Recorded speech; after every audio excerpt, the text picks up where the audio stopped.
IT का red है और संभवतः आईटी के रेड के बाद इतना बड़ा रकम है तो उसके बाद ईडी भी कार्रवाई करेगी और जब ईडी कार्रवाई करेगी तो फिर राज्य सरकार रोना रोएगी कि ईडी जो है भारतीय जनता पार्टी के इशारे पे काम कर रही है। अब 200 करोड़ जब मिलता है तो आप इसी से समझ सकते हैं कि कितना बड़ा घोटाला हुआ होगा। और 2 लाख के ऊपर कोई भी ट्रांजैक्शन अगर कैश में रहता है आपके पास तो वो अवैध ऐसे भी है। और 2 लाख और 200 करोड़ में ज़ीरो कितना है ये एक आम आदमी तक ये चिन्हित नहीं कर पाएगा, इतना ज़्यादा अमाउंट है। जैसे शराब घोटाला हो, ज़मीन घोटाला हो, अवैध खनन घोटाला हो, जितनी भी वसूली राज्य सरकार कर रही है अपने तंत्र जो कि जिला प्रशासन और पुलिस प्रशासन है, इन सब का पैसा इकट्ठा होकर एक जगह जा रहा है और फिर वापस वो चुनाव में किन किन प्रकार चुनाव जीतने में किस प्रकार से इस्तेमाल हो उसको लेकर ये बड़ा जो है यहाँ पे फाइंडिंग है। धीरज साहू जी जो सांसद हैं राज्यसभा से, उनके घर में 300 करोड़ की बरामदगी हुई है तो ये अपने में अप्रत्याशित है। ऐसा पहले कभी इतिहास में नहीं हुआ कि किसी के घर से 300 करोड़, झारखंड में खासकर तो हम लोग सुनने को हम लोगों को नहीं मिला। पार्टी का मानना है कि ये जितने पैसे हैं वो शराब घोटाले से संबंधित पैसे हैं जो छत्तीसगढ़ में हम असेंबली होती तो उस समय खरीद फरोख्त के लिए वहाँ काम आती।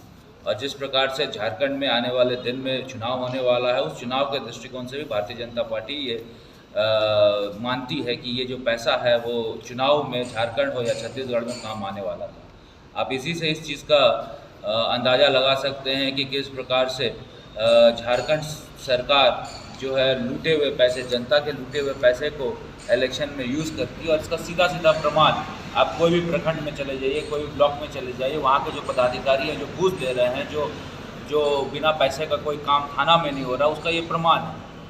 ये पैसा नीचे से कलेक्ट होता है, प्रखंड के माध्यम से, जिला के माध्यम से राज्य सरकार तक जाता है और विभिन्न घोटाला जैसे शराब घोटाला हो, ज़मीन घोटाला हो, अवैध खनन घोटाला हो, जितनी भी वसूली राज्य सरकार कर रही है अपने तंत्र जो कि जिला प्रशासन और पुलिस प्रशासन है, इन सब का पैसा इकट्ठा होकर एक जगह जा रहा है और फिर वापस वो चुनाव में किन किन प्रकार चुनाव जीतने में किस प्रकार से इस्तेमाल हो उसको लेकर ये बड़ा जो है यहाँ पे फाइंडिंग है। आईटी का रेड है और संभवतः आईटी के रेड के बाद इतना बड़ा रकम है तो उसके बाद ईडी भी कार्रवाई करेगी और जब ईडी कार्रवाई करेगी तो फिर राज्य सरकार रोना रोएगी कि ईडी जो है भारतीय जनता पार्टी के इशारे पे काम कर रही है। अब 200 करोड़ जब मिलता है तो आप इसी से समझ सकते हैं कि कितना बड़ा घोटाला हुआ होगा। और 2 लाख के ऊपर कोई भी ट्रांजैक्शन अगर कैश में रहता है आपके पास तो वो अवैध ऐसे भी है। और 2 लाख और 200 करोड़ में ज़ीरो कितना है ये एक आम आदमी तक ये चिन्हित नहीं कर पाएगा, इतना ज़्यादा अमाउंट है।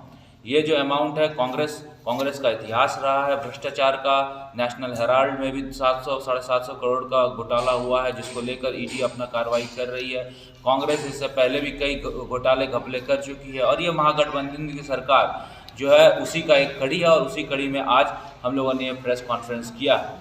दोस्तों, आपको समझना पड़ेगा कि जिस प्रकार से भारतीय जनता पार्टी के शासनकाल में बेदाग हम लोगों ने 5 साल का कार्यकाल दिया, लोग कहते ही रह गए कि हेमंत सोरेन भ्रष्ट था, लेकिन एक भी जो है प्रूफ महागठबंधन द्वारा आज तक प्रस्तुत नहीं किया गया। तो मुझे लगता है कि ये सरकार शुरू से ही झूठ के आधार पर सरकार में आई है और निश्चित तौर पर मुझे लगता है कि इस पे आगे की कार्रवाई करनी चाहिए। ईडी को इस केस को टेक ओवर करना चाहिए। एक सांसद के घर से 300 करोड़ रुपए कैश, ये मामूली नहीं है, 300 करोड़ का मायने रखता है। और ऐसा नहीं है कि ये पहली बार हो रहा है, इससे पहले मधु कोड़ा की सरकार में भी आपने देखा किस प्रकार कांग्रेस और जेएमएम ने मिलके पूरे राज्य को लूटा और ये लूटने वाली सरकार है। और हम लोगों का ये मानना है कि ये सरकार जब जाएगी तभी इस क्षेत्र की जनता को, प्रदेश की जनता को उससे लाभ मिल पाएगा। निश्चित तौर पर मुझे लगता है कि कल का जो छापेमारी 2 दिन से हो रहा है छापेमारी वो ऐतिहासिक रहा है और मैं धन्यवाद देता हूँ एजेंसीज को जिन्होंने निष्पक्ष तरीके से इस रेड में भागीदारी दी।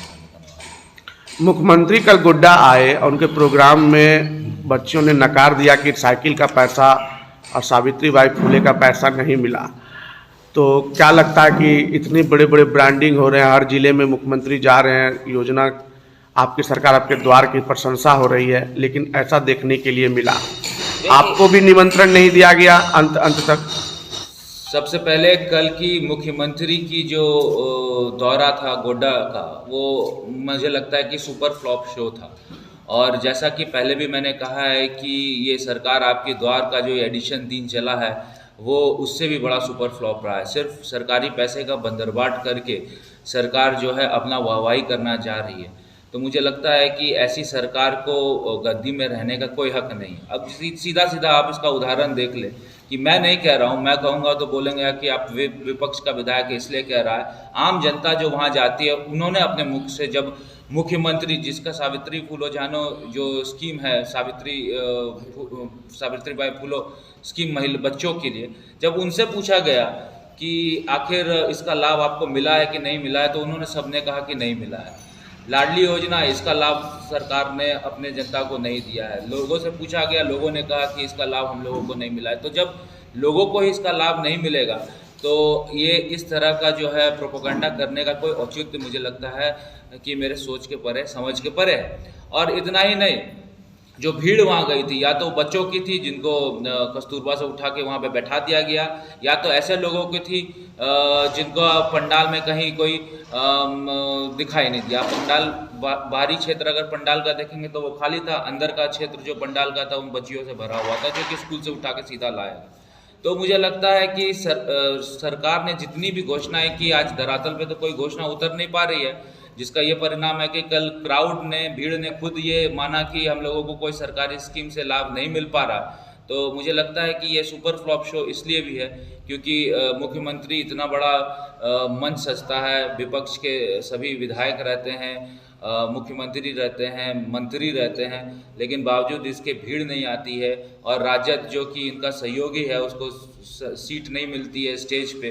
तो मुझे लगता है कि इन सब चीज़ से ये भी देखा जा सकता है कि जो आपस का उनका जो समन्वय है वो ठीक से नहीं चल रहा है और जो जनता को लाभ पहुंचाने वाली बात है वो सब आपके सामने है। कल आपने खुद देखा कि किस प्रकार से जनता ने कहा कि हम लोगों को कोई स्कीम नहीं मिल रहा, और मुख्यमंत्री का जो ये शो रहा, मुझे लग रहा है कि जितने कॉन्फिडेंस के साथ वो गोड्डा की धरती पे उतरे, उतने ही कम कॉन्फिडेंस के साथ वो गोड्डा की धरती से निकल के देवघर गए। लोगों को निमंत्रण ही नहीं मिला था, और जब निमंत्रण नाम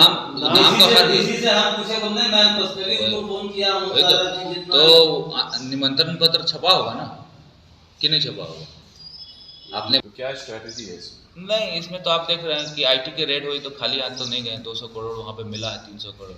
तो जब पैसा मिला है तो अब तो उसको उनको बताना है कि कहाँ का पैसा है। 2 लाख के ऊपर का ट्रांजैक्शन, जैसे मैंने कहा कि 2 लाख का ट्रांजैक्शन ऊपर का कैश में होगा तो वो इलीगल कहलाएगा। ये तो 200 करोड़ है। तो अब इसको चुनाव के दृष्टिकोण से देखना गलत होगा। अब ये सवाल पूछना ज़्यादा ज़रूरी होगा कि आखिर 200 करोड़ हैं किसके और किस घोटाले के पैसे को यहाँ पे उन्होंने तिजोरी में बांध के रखा। झारखंड के मुख्यमंत्री दावा करते हैं कि उनकी सरकार जो कहती है वो करती है। इन दावों में कहाँ तक दम आपको प्रतीत हो रहा है? तो इन दावों का तो खोखला आपके सामने कल पता ही चल गया कि कितने खोखले दावे हैं। सावित्रीबाई फूलो जानो योजना में उन्होंने जब महिलाओं से, बच्चों से पूछा कि आपको इसका लाभ मिला है, तो खुद बच्चियों ने कहा, बच्चे मन के सच्चे होते हैं, उन्होंने सच बोल दिया।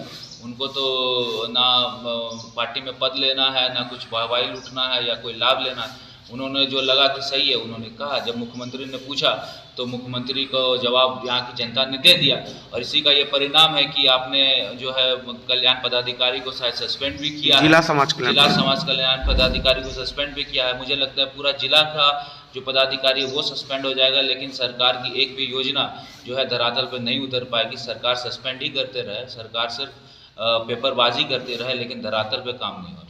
मुख्यमंत्री ने कहा कि 22,000 बच्चियों को के खाते में डीबीटी से पैसा जा चुका है, उसका प्रमाण है। तो ये अलग बात है कि बच्चे और क्या हो सकती है गोड्डा जिला में बिना कोई दोष के किसी को सस्पेंड करने, तो प्रशासन पे ही केस होना चाहिए, प्रशासन से सवाल पूछना चाहिए। जब आप एक तरफ ये बोल रहे हैं कि नहीं सबको पैसा मिला, तो आपको सस्पेंड करने की क्या जरूरत है? सस्पेंड नहीं कर